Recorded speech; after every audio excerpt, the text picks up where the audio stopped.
Figure it out. Hello, this is Adam Koralik from Figured Out Productions. The following video is a video of some kind, and I hope you enjoy it. Hey guys, it's Adam here, and welcome to episode 6.15 of my 5th video game generation retrospective or recap series.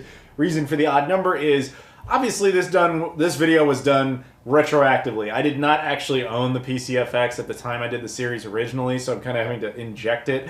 But at the same time, I later had to inject the Apple Pippin video, which became 6.5, but that's a couple videos away, and there's another video after this on the Casio Loopy, so we had to get into decimal places, and it doesn't really matter, but I'm just explaining it. Anyway, so what we're going to do today is we're going to talk about the NEC PC-FX, a bit of its history, some of its games, and basically my history with it, my story with it. Now, we've talked about this before on this series, but basically when it came to the 5th generation of game consoles, it was potentially open to anyone. Now, ultimately, Sony became that successful company, but you got to remember the attitude at the time was Nintendo had proven, and Sega especially had proven, you can make this work. You know, you don't have to just be Nintendo to be successful in video games. And ultimately, a lot of different companies would throw their hat in the ring, and all of them would fail except for Sony. And NEC was an interesting case. And in my opinion, probably the biggest miss, if we put this in basketball terms, they airballed a shot that should have won the game. Like, it was insane how bad they did compared to how high expectations should have been.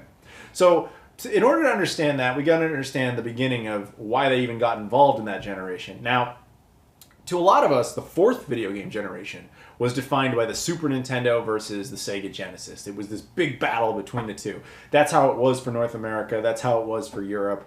But in Japan, not quite the same story. While Nintendo did dominate, and the Super Famicom was the #1 console of that generation over there, the Sega Mega Drive, or Genesis, was actually number 3. So what was number 2? The NEC PC Engine, which was a ridiculously popular console over there. We know it as the TurboGrafx 16. However, while the US did get it, and I've got the American one, it was an uncommon console. Nobody really had it. I've done videos on this already. But in Europe, barely got it at all. It just didn't see any sort of success over here or in Europe. But in Japan, ridiculously popular. So much so that Sega themselves were making games for that console, which was their immediate competitor. The reason behind that being that Sega more or less had to sit out awkwardly in Japan, recognizing that the Mega Drive wasn't going to work there, but that they couldn't discontinue it because of how popular it was in North America and Europe, and they had to just kind of sit there twiddling their thumbs, waiting for the generation to end so that they could move on with the Saturn, and that would ultimately be the thing that would be successful for Japan. But in the meantime, that left an opening. For the next generation, someone else could be successful besides Sega and besides Nintendo. It should have been these guys. But wow, did they flop that one. Wow, did they airball that shot. And I can only describe it as just gross incompetence on a level that's almost unimaginable. So basically, here's what happens. In 1992, NEC goes around and starts doing, basically polls, trying to see like, hey, you loved PC Engine, wouldn't you be excited to see NEC do a new console? And they were expecting universal praise and agreement. People would be like, yeah, I want to see what NEC's got next. Almost universally, everyone went, no, I love the PC Engine. Don't screw it up. Don't cut it off. Don't make something new. We don't want that. We want to keep our PC Engines. Oops, awkward for NEC. It's a good thing they didn't actually release the console in 1992 because, oh, wait a minute. They did all the hardware development in 1992. The thing you see in front of you was mostly done and almost ready to go in 1992. And then they found out, oh, we can't actually do that. So they ended up releasing this thing on December 23rd, 1994.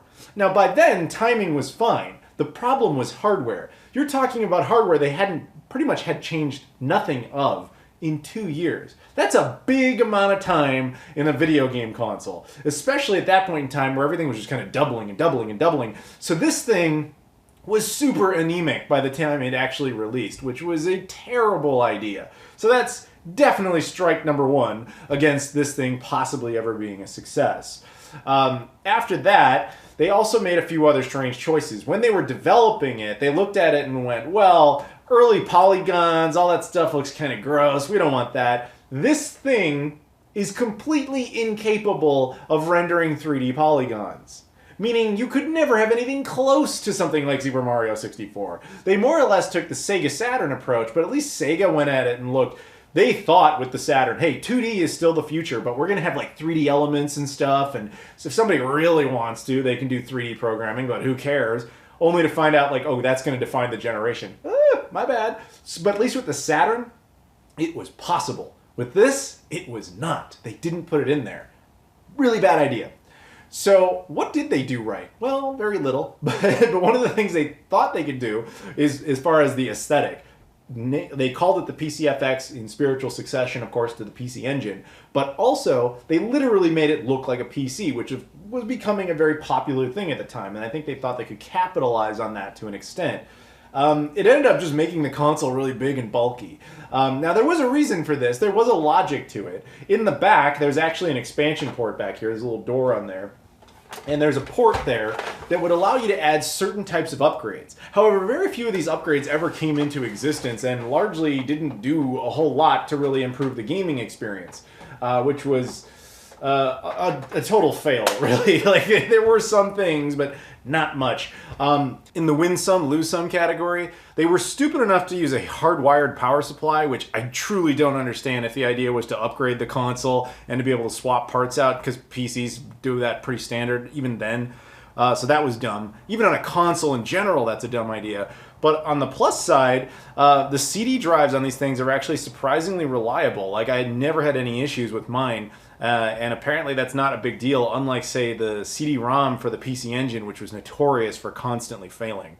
This console also only stayed in Japan. It was never released in North America or Europe, and to be honest, given the version of it that they had, I don't blame them for that. But they shouldn't have had this version ever from the get-go. They shouldn't have had these types of issues. Another big fail, they didn't have backwards compatibility.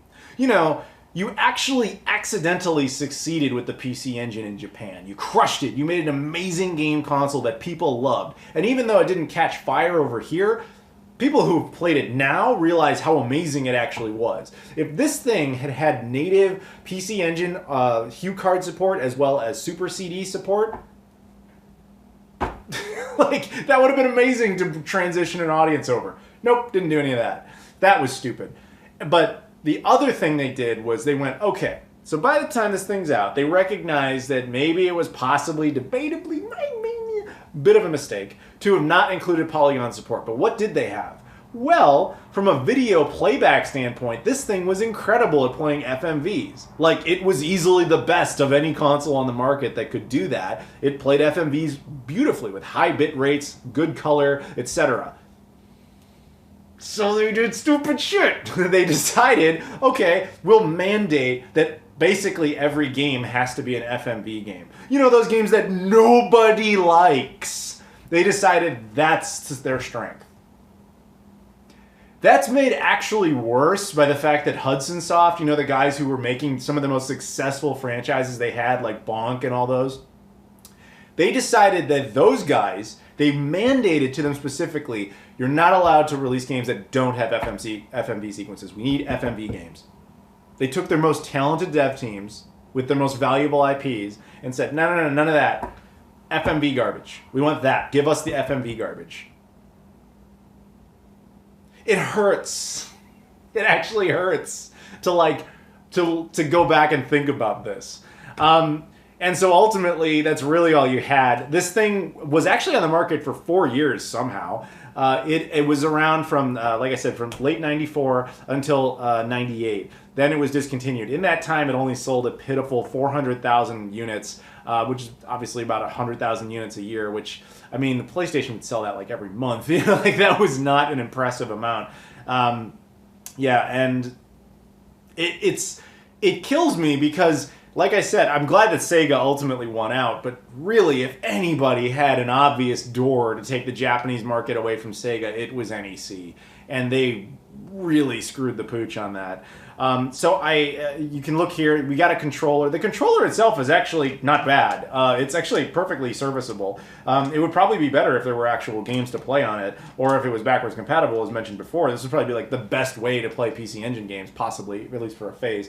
On board on the console itself, it has native composite out along with native S-video out, which would have been, at least at the time, a big improvement, because the most models of the PC Engine only had RF out. So, I mean, granted, they did do later ones where that wasn't the case, and ultimately you can get RGB out of PC Engines now. But still, man, like, it just wasted opportunity. So it was needlessly big, which is not a good thing to do in the Japanese market, especially, because when you look at it, like, the majority of, I mean, obviously the guts are there, but it just was meant to be big just so it would look like a PC, and that just wasn't the right way to go compared to the PC Engine, which was so nice and compact and small. Just the way that's part of what made it so successful. It's like they literally did everything accidentally correct, and when they tried to do stuff right, they did everything wrong. It's just insane. Except for this controller. I do actually think the controller is pretty good, but it doesn't really matter when there's nothing to play on it.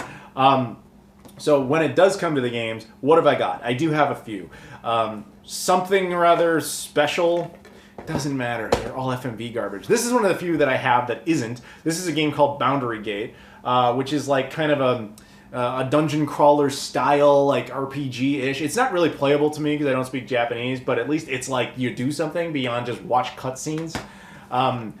Battle Heat, again, FMV stuff. This one is definitely the best game I own. It was also the only expensive one. I forget the name of it entirely. I'll put it up there on a subtitle. I'll tell the story later, but this one is like a puzzle game. It is not a good game, but as my friend put it, it is a game. Something, No Something, another FMV thing. Return to Zork, another FMV thing. Something 2 FX, Neo Generation. Then something else that's like totally straight on hentai, which was another thing this thing was known for. And then Team Innocent. Again, more FMV stuff. You look at it and you just see this Hudson Soft logo and you're like, these guys made Bonk's Adventure.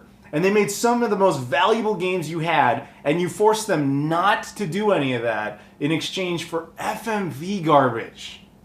Why? It's just, it boggles the mind. It genuinely does. But yeah, anyway, so, I mean, honestly, that's kind of it. There's not really much else to say beyond that. This was the last time NEC ever made a console. They ended up only making the two, the PC Engine and then this. And this was like, all right, we're done.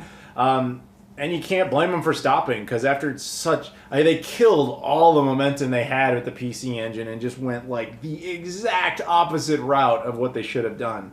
It's really quite sad. So when it comes to my own personal experience with this thing, to be honest, I don't have much of one. The truth is, the first time I ever got one, when I got this one, was the first time I ever went to Japan. And I actually didn't know how bad the game library was when I went there. I was very ignorant on that. I was like, whoa, maybe it doesn't suck. Which, I mean, it's just the idea that the guys who made the PC Engine, like one of the best game consoles that no one in the West has ever played, really, until as of the last couple of years. The idea that those guys made a successor and that it could be this is just like, it was literally unimaginable to me that it could be that bad. So I saw one in a store and it was only like $60, and I'm like, dude, steal, yes, because they're a lot more expensive online. Of course, it's a heavy console, so it's difficult to ship. And I was like, boom, done, got this. I'm excited. I'm gonna be able to play this and have so much fun. No. Later, I met up with a buddy of mine, and I was telling him about it, and I was all excited, and he's just like, you realize that console's like 98% unplayable to someone who doesn't speak Japanese, and on top of that, it's 98% unplayable to someone who does, because it's all video crap. So we went into a store, and I was like, look, I don't even care right now. I'm just going to grab like every cheap game, like everything under 500 yen, which is about $4.50, and I grabbed a bunch. And other than Boundary Gate, which I bought on the most recent trip, because again, it's an actual game, all of these came from the same trip, and all of them were cheap, except this one. The one that I said was like, oh, it's a game. So as I was getting all this stuff, he just hands this to me. He's like, get this one. I look at it and I'm like, dude, this looks like straight up hentai garbage. Why do you want me to get this? He's like, look, it's not a good game, but it's a game. And I'm like, what do you mean? He's like, the rest of these are just FMV stuff. This is like a puzzle game. You will be able to do something when you try to play it. And he was totally right, so I'm glad I got that. But beyond that, I have nothing for this. There are actually a couple of, like, there's like a decent shooter on it, and there's a couple of platformers. Because again, it should have been this amazing 2D powerhouse console that really should have been the PC Engine successor. It should have had all that. But that stupid FMV mandate really screwed it. That was the third strike right there. That just absolutely killed it. And there was really no recovery from that point. In the end, it had 62 titles. It has absolutely no copy protection on the console itself. So if you grab ISOs of it and burn them, whatever, you could just play the best games, which I don't usually go for that type of thing, but in this case I might actually do it because the handful of games that are actually decent are also super expensive for exactly that reason. So maybe one day I'll actually consider it because I don't really intend to expand my PC-FX library because I just don't care. This console, I'm not going to say it broke my heart, but it kind of cracked it a little because I actually legit thought this thing wasn't going to suck. But yeah, it does. And I'm one to defend a lot of consoles, but this one, man, I can't. I can't, knowing, I mean, from a hardware perspective, it should have been a great 2D console that would have occasionally used FMVs just for the story elements or whatever. That's what it should have been given the hardware that's in it. And for that, I can forgive it. But for the incompetent decisions that were behind it, that tried to make it compete at the exact wrong time and all that sort of stuff, you just go, wow, you suck. But, yeah, I mean, in a sense, it worked out because I genuinely do believe this. I believe that had they put additional 2 years of hardware development into it, I believe that if they had upgraded the ability to actually play polygons on it, I do think this would have defeated the Sega Saturn in Japan. And had it done that, I don't believe it could have defeated Nintendo. But I do believe it could have defeated the Sega Saturn. And had it succeeded in that, I don't think the Dreamcast would have ever existed because then the Saturn would have flopped everywhere. And I think at that point, Sega would have bowed out. So, in a sense, NEC's gross incompetence with the PC-FX probably led to the Dreamcast eventually getting made. But, while I appreciate that, I guess, in the sense of what the console was in of itself, whew, you screwed up, NEC. You screwed up. But that said, I wouldn't recommend this to anyone other than people who just like to collect stuff, or like if you really like the PC Engine and you just kind of want the thing that the little like offshoot bad kid like that came from it. Sure, yeah, I guess then you can get it. But as something as a piece of entertainment, can't recommend it to anybody. Just can't. So there you go. I hope you enjoyed the video, guys. If you guys could please like, comment, subscribe, I appreciate that. Continue to enjoy the series because there will be another new one actually soon. And then after that, I'll go back to the other somewhat new one, the Apple Pippin, which was done retroactively. And then we go back to the original version of the series. You get it. It's a playlist. It's weird. But anyway, thank you guys very much, and I'll see you all later.